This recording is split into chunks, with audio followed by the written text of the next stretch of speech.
Olá, meu nome é Vanessa Baldon, eu sou professora do curso de Fisioterapia da Universidade Federal de Uberlândia e hoje eu vou falar para vocês sobre a incontinência urinária. A incontinência urinária ela é conceituada como qualquer perda involuntária de urina.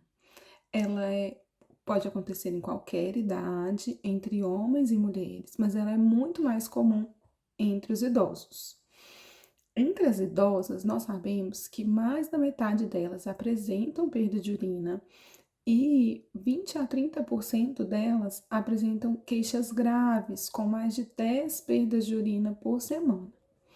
Entre os idosos, nós temos um pouco menos de destaque da incontinência urinária por ter uma prevalência um pouco menor, mas ainda assim uma prevalência alta. Cerca de 30% dos idosos apresentam perda de urina, e esse número é ainda maior com o avançar do envelhecimento. A incontinência urinária, ela afeta a vida dos idosos em várias dimensões. Inicialmente, ela causa um grande constrangimento aos idosos. Imaginem vocês numa situação social, envolto de pessoas, você tossir ou espirrar e sentir a roupa molhada. Nós sabemos o quanto isso é constrangedor. A urina ela tem um odor característico, então isso causa muito constrangimento, causa um isolamento social do idoso e com isso um grande impacto psicológico. Além disso, a incontinência urinária pode reduzir o nível de atividade física dos idosos. E nós sabemos o quanto é importante a manutenção da atividade física, né? Os inúmeros benefícios que isso traz. Então, esse idoso pode passar a ter comprometimentos físicos por causa disso. Traz ainda o impacto financeiro, tanto pela redução da produtividade econômica, quanto pelo aumento dos gastos pessoais decorrentes da incontinência urinária.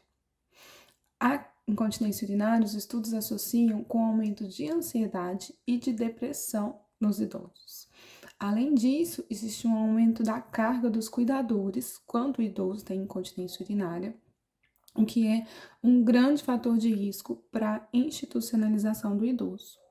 Então, nós podemos perceber o quanto a incontinência urinária prejudica a qualidade de vida do idoso e é realmente considerado um problema de saúde pública. Apesar disso, apesar da alta prevalência de todo esse comprometimento, ainda existem muitas falas de normalização da perda de urina.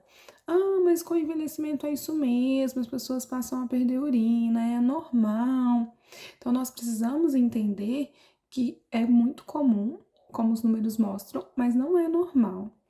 É um problema, é algo que precisa ser tratado e que traz um impacto na vida dos pacientes. Então, nós precisamos, como profissionais de saúde, evitar essas falas de normalização, acolher esse idoso e encaminhar para o tratamento.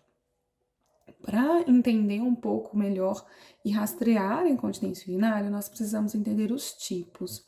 Nós temos vários tipos, mas os três mais comuns são a incontinência urinária de esforço, a incontinência urinária de urgência e a incontinência urinária mista. A incontinência urinária de esforço é aquele idoso, aquela idosa que se queixa de perdas de urina em situações de esforço. Ou seja, quando tosse, quando espirra, quando ri muito, quando faz algum exercício, levanta um peso. Então, em situações que aumentam a pressão intraabdominal. Já na incontinência urinária de urgência, a queixa é diferente. Esse idoso, ele se queixa de ter uma vontade forte de fazer xixi, então eu preciso urinar rápido, eu não consigo chegar ao banheiro antes de perder urina.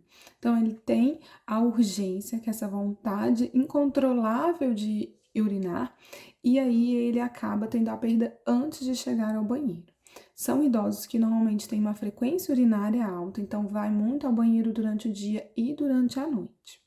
Já na incontinência urinária mista, esse idoso tem sintomas dos dois tipos, tanto da urgência quanto do esforço. Então, ele se queixa tanto de perdas com tosse, espirro, risos, mas também dessa vontade forte de ir no banheiro, incontrolável, e que a urina escapa antes de chegar ao banheiro.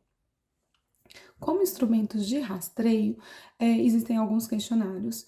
O mais simples deles, que é recomendado pela Associação Internacional de Incontinência, é o International Consultation On Incontinence Questionnaire, que a gente conhece como ICQ, que é a sigla.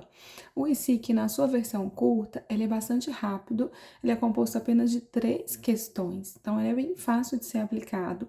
A primeira questão, o idoso responde sobre a frequência, né? Quantas vezes ele perde urina, se ele não perde urina nunca, se ele perde algumas vezes na semana, no dia, o tempo todo, com que frequência então acontece essa incontinência. Na segunda pergunta, sobre a quantidade, qual é a quantidade de perda de urina a cada perda. E na terceira pergunta, sobre o impacto que isso traz na vida dele. Então, o quanto isso interfere na vida dele, e ele pontua de 0 a 10, sendo 0 nenhum impacto e 10 o máximo impacto. Esse questionário tem ainda uma pergunta extra, que não conta nos scores, mas é uma pergunta importante, porque ela pergunta sobre as circunstâncias de perda.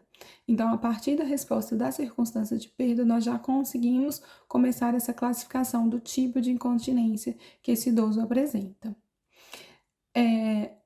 A partir desse rastreio, nós precisamos, então, encaminhar esse idoso para o tratamento. Muitas pessoas têm medo, inclusive, de relatar a incontinência urinária por achar que o único tratamento é o tratamento cirúrgico. Mas, na verdade, o que nós sabemos é que a taxa de sucesso é muito alta com o tratamento conservador, que é realizado pelo fisioterapeuta. Então, é importante que a gente esclareça isso para o idoso, que é possível o tratamento conservador e que nós, profissionais, possamos, então, identificar e encaminhar esse idoso para o tratamento. Muito obrigada pela atenção.